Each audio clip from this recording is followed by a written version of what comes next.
आज का टॉपिक है फिरोज तुगलक एवं उसके कार्य व उसकी नीतियां। इसके अंतर्गत हम देखेंगे कि फिरोज का प्रारंभिक जीवन कैसा था, उसके बाद उसने कौन कौन से कार्य किए, उसकी धार्मिक नीति, राजस्व की नीति कैसी थी। फिरोज तुगलक के प्रारंभिक जीवन के बारे में यदि हम बात करें तो उसके पिता का नाम रज्जब था और उसकी मां का नाम नैला बीबी था। उसकी मां एक राजपूत सरदार रणमल की पुत्री थी। फिरोज तुगलक का राज्यारोहण 1351 में सिंध के ठट्टा में हुआ। ठट्टा के शाही शिविर में अमीरों एवं उलेमाओं ने फिरोज तुगलक को दिल्ली सल्तनत का शासक घोषित किया। 1351 ईस्वी में मोहम्मद बिन तुगलक की सिंध के ठट्टा में मृत्यु हो गई। इस समय सिंध में दिल्ली सल्तनत के शासक के विरुद्ध विद्रोह हो रहे थे। इस समय मंगोल आक्रमण कर रहे थे। शाही शिविर में मंगोलों के आक्रमण का भय था। ऐसी परिस्थिति में जब अचानक मोहम्मद बिन तुगलक की मृत्यु हो गई, तब ठट्टा में विशेषकर अमीरों एवं उलेमाओं ने फिरोज तुगलक को अपना सुल्तान घोषित किया। शिविर में उपस्थित मोहम्मद बिन तुगलक की बहन खुदा बंदजादा ने फिरोज को उत्तराधिकारी घोषित करने का विरोध किया और अपने पुत्र दावर मलिक को सिंहासन पर बिठाना चाहा, किंतु अमीरों एवं उलेमाओं के प्रयास से खुदा बंदजादा ने फिरोज तुगलक को दिल्ली सल्तनत का सुल्तान मान लिया और इसके बाद दिल्ली स्थित मोहम्मद बिन तुगलक के वजीर ख्वाजा जहां ने मृत सुल्तान मोहम्मद बिन तुगलक के एक अल्पवयस्क पुत्र को सिंहासन पर बिठाना चाहा। उसने एक व्यक्ति को मोहम्मद बिन तुगलक का अल्पवयस्क पुत्र घोषित कर दिया और ये कहा कि यह अल्पवयस्क पुत्र गद्दी पर बैठेगा और फिरोज तुगलक उसका संरक्षक बनेगा। किंतु जब फिरोज तुगलक दिल्ली की ओर गया, तब वजीर ख्वाजा जहां ने फिरोज तुगलक को दिल्ली सल्तनत का सुल्तान मान लिया। अब हम बात करते हैं फिरोज के राजत्व के सिद्धांत की। फिरोज खलीफा को मान्यता प्रदान करता था। उसने अन्य कई शासकों की भांति खलीफा को मान्यता प्रदान की। उसने अपने आप को खलीफा का नायब घोषित कर दिया।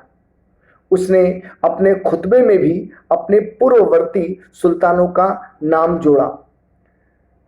अधिकांश इतिहासकारों का मानना है कि मोहम्मद बिन तुगलक का शासन धर्म पर आधारित था। वह अपने आप को केवल मुस्लिम जनता का वास्तविक शासक मानता था और उसने अपनी मुस्लिम जनता और विशेषकर सुन्नी जनता के विकास के लिए प्रयास किया। उसने धार्मिक वर्ग, उलेमा वर्ग को संतुष्ट करने की नीति अपनाई। उसने उलेमा वर्ग को विशेष सुविधाएं प्रदान की। उसने न केवल उलेमा वर्ग को सुविधाएं प्रदान की, बल्कि सैनिक वर्ग को भी अधिक से अधिक सुविधाएं प्रदान की। वह इस प्रकार उलेमा वर्ग एवं सैनिक वर्ग से समर्थन प्राप्त करना चाहता था। उसकी सफलता में, उसके सुधारों में, उसके प्रशासन में महत्वपूर्ण योगदान उसके वजीर मलिक मकबूल का था। ऐसा माना जाता है कि दिल्ली सल्तनत में वजीरों का स्वर्णकाल तुगलक काल को कहा जाता है और इसमें भी फिरोज तुगलक का शासनकाल वजीरों का स्वर्णकाल था। इसके समय उसके वजीर मलिक मकबूल की शक्ति और अधिक बढ़ गई थी। मलिक मकबूल एक तेलंग हिंदू था जो बाद में मुसलमान बन गया था। उसने अपने प्रशासनिक और वित्तीय अनुभवों के आधार पर दिल्ली सल्तनत के विकास में योगदान दिया। इतिहासकारों का मानना है कि अपने शासनकाल के प्रारंभिक 7 वर्षों में से फिरोज केवल 13 दिन राजधानी में रहा। बाकी उसकी अनुपस्थिति में प्रशासन को चलाने की जिम्मेदारी उसके वजीर के पास ही थी। इस प्रकार कई अमीर और उलेमा वर्ग भी वजीर से नाराज हो गए और वजीरों के खिलाफ षड्यंत्र करने लगे। फिरोज तुगलक के राजस्व व्यवस्था में सुधारों की अगर बात करें तो सबसे पहले फिरोज तुगलक ने तकाबी ऋणों को माफ कर दिया। तकाबी ऋण वो थे जो मोहम्मद बिन तुगलक ने किसानों को प्रदान किए थे और बाद में जब फिरोज गद्दी पर बैठा तो उसने इन तकावी ऋणों को माफ कर दिया। उसका उद्देश्य कृषकों को अधिक लाभ पहुंचाना था। उसने अपने पदाधिकारियों का वेतन बढ़ाया, अधिकारियों एवं कर्मचारियों को वेतन के बदले जागीर दी। इतिहासकारों का मानना है कि उसने अपने पदाधिकारियों को वेतन के बदले जागीर देकर बहुत बड़ी गलती की। उसके समय में पदाधिकारियों और कर्मचारियों में भ्रष्टाचार बढ़ गया था। कुछ इतिहासकार मानते हैं कि भ्रष्टाचार इतना था कि एक सैनिक को भी भर्ती होने के लिए घूस देना पड़ा था। इसके समय में एक प्रमुख बात है कि इसने न केवल अपने अधिकारियों को जागीर दी बल्कि उलेमा वर्ग को भी भूमि अनुदान में दी। पिछले शासकों ने, विशेषकर अलाउद्दीन खिलजी एवं मोहम्मद बिन तुगलक ने उलेमाओं को भूमि अनुदान देना रोक दिया था, किंतु इसने उलेमाओं को पुनः भूमि प्रदान की। इसका कारण वो धार्मिक वर्ग का समर्थन प्राप्त करना चाहता था। उसने उन उलेमाओं को विशेषकर भूमि अनुदान दिया जो उसके समर्थन में थे, और उसने उन उलेमाओं को भी भूमि अनुदान दिया जिनके पास भूमि नहीं थी। राजस्व के सुधार के अंतर्गत उसके पदाधिकारियों को जागीर देना एवं उलेमाओं को भूमि अनुदान देना, ये इसकी बहुत बड़ी भूल थी। उसने राजस्व में सुधार के लिए राज्य की आय का अनुमानित विवरण तैयार करवाया।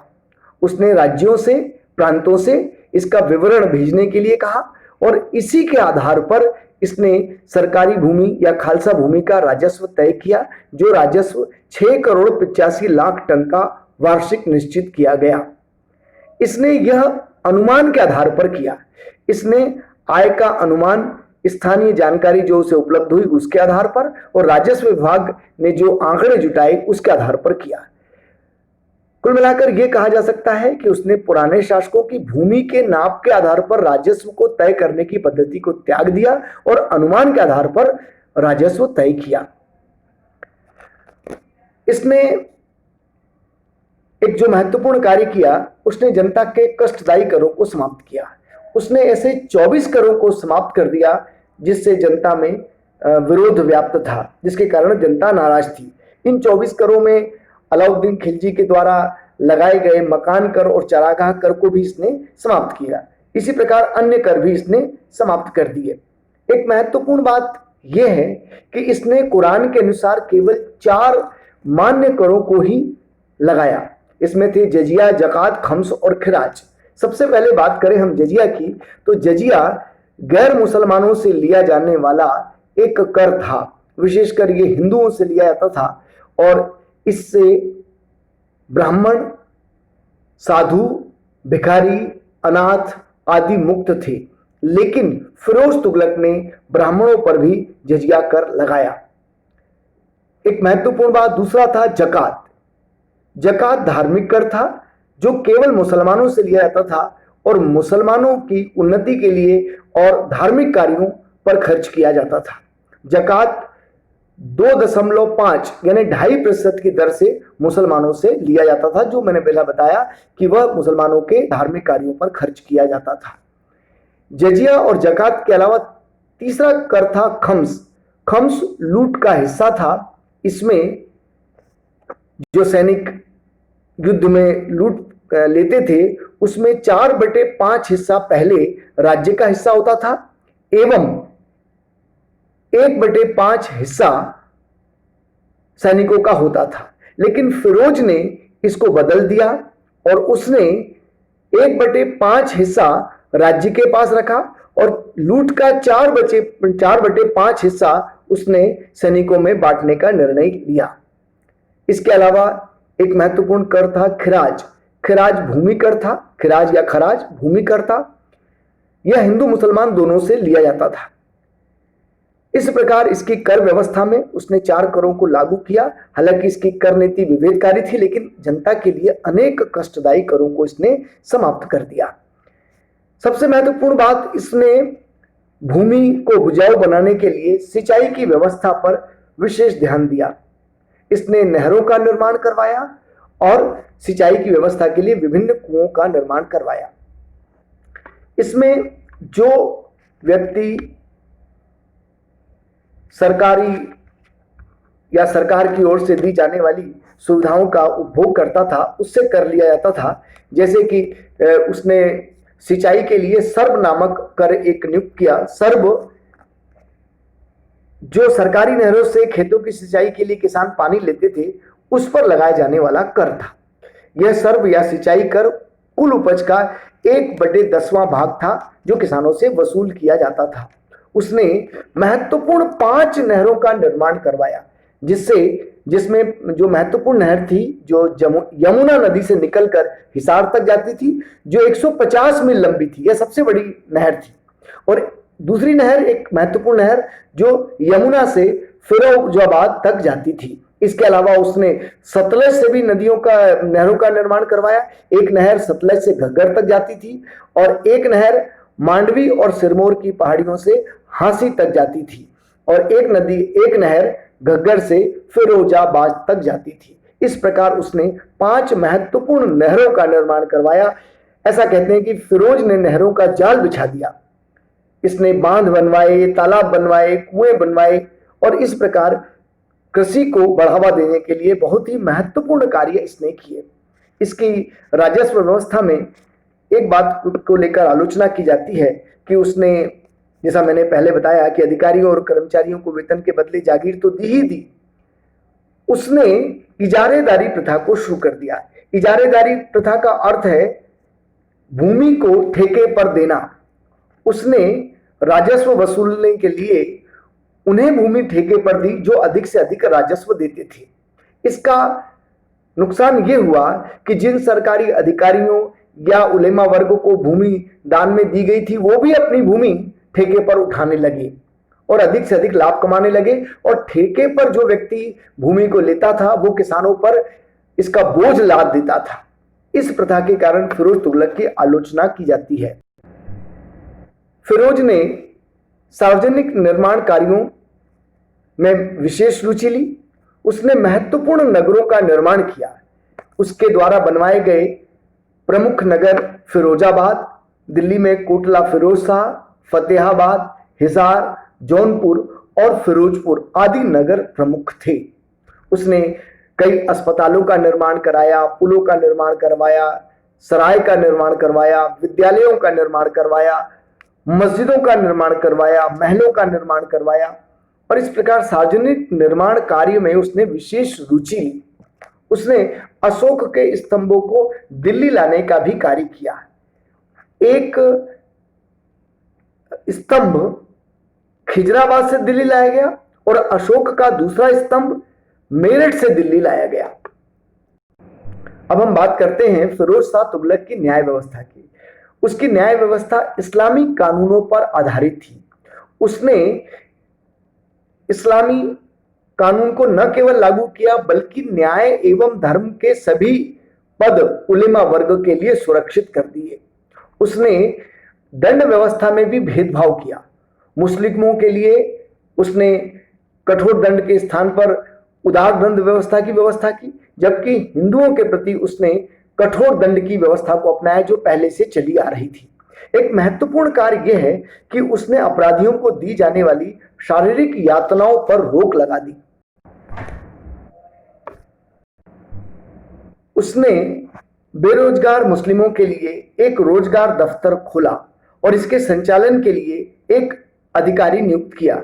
इस दफ्तर में बेरोजगार लोग आकर अपना नाम लिखवाते थे और उन्हें कार्य दिलवाने की कोशिश की जाती थी। दूसरा, इसने एक नए विभाग दीवाने खैरात की स्थापना की। यह एक दान विभाग था जिसमें मुस्लिम वयस्क लड़कियों एवं मुस्लिम विधवाओं एवं अनाथ बच्चों की परवरिश की जाती थी। मुस्लिम महिलाओं एवं अनाथ बच्चों के विवाह की व्यवस्था भी की जाती थी। उसने दार उल शफा नाम के एक अस्पताल की स्थापना भी की जिसमें रोगियों को निःशुल्क चिकित्सा सुविधा एवं भोजन की व्यवस्था की जाती थी। एक खास बात यह है कि उसने विदेश से आने वाले यात्रियों और पर्यटकों के लिए भी आर्थिक सहायता की व्यवस्था की। उसने शिक्षा एवं साहित्य के क्षेत्र में भी कुछ कार्य किए। उसने अनेक शिक्षण संस्थाओं की स्थापना की और इन शिक्षण संस्थाओं को अनुदान देने की व्यवस्था की। योग्य विद्यार्थियों को छात्रवृत्ति देने की व्यवस्था की, विद्वानों को इन शिक्षण संस्थाओं में लगाया और विशेषकर इसने फारसी साहित्य के विकास के लिए अधिक ध्यान दिया। उसके दरबार में, उसके संरक्षण में प्रमुख फारसी के विद्वान जियाउद्दीन बर्नी एवं शमसे सिराज अफीफ थे। इन दोनों ने अपनी पुस्तकों का लेखन का कार्य फिरोज तुगलक के समय किया। फिरोज तुगलक ने न केवल विद्वानों को संरक्षण दिया बल्कि स्वयं एक विद्वान था, इसलिए उसने एक अपनी आत्मकथा भी लिखी। उसकी आत्मकथा का नाम है फतुहाते फिरोज शाही। उसने भारतीय दर्शन एवं नक्षत्र शास्त्र से संबंधित कई संस्कृत ग्रंथों का फारसी में अनुवाद करवाया। इसमें से एक ग्रंथ का नाम था दलाइल फिरोज शाही।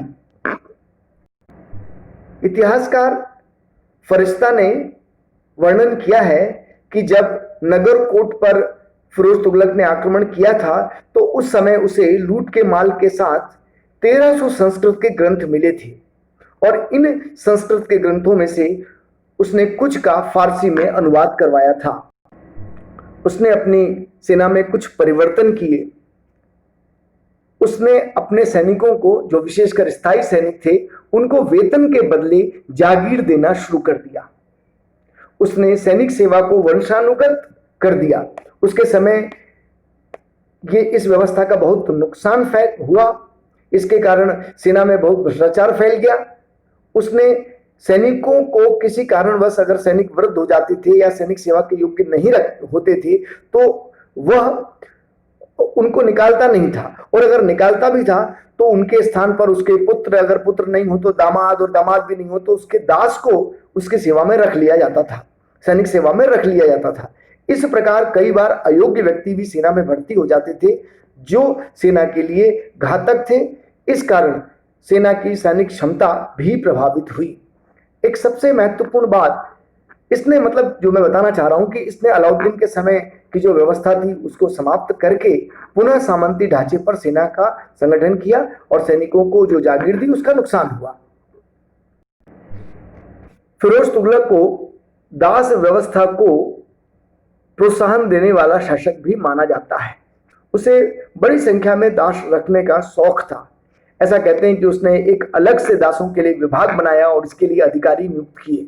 उसके निजी दासों की संख्या 1,80,000 तक हो गई और ऐसा माना जाता है कि 40,000 दास तो शाही महल के सुल्तान की सेवा में ही शाही महल में रहते थे और विभिन्न गुलामों को उसने प्रांतों में भी नियुक्त कर दिया था और उनके शिक्षण की और सैन्य प्रशिक्षण की विशेष व्यवस्था की। उसे महंगे महंगे दासों को खरीदने का शौक था और उसने इन दासों के पालन पोषण पर बहुत पैसा व्यय किया। फिरोज तुगलक की धार्मिक नीति की आलोचना की जाती है।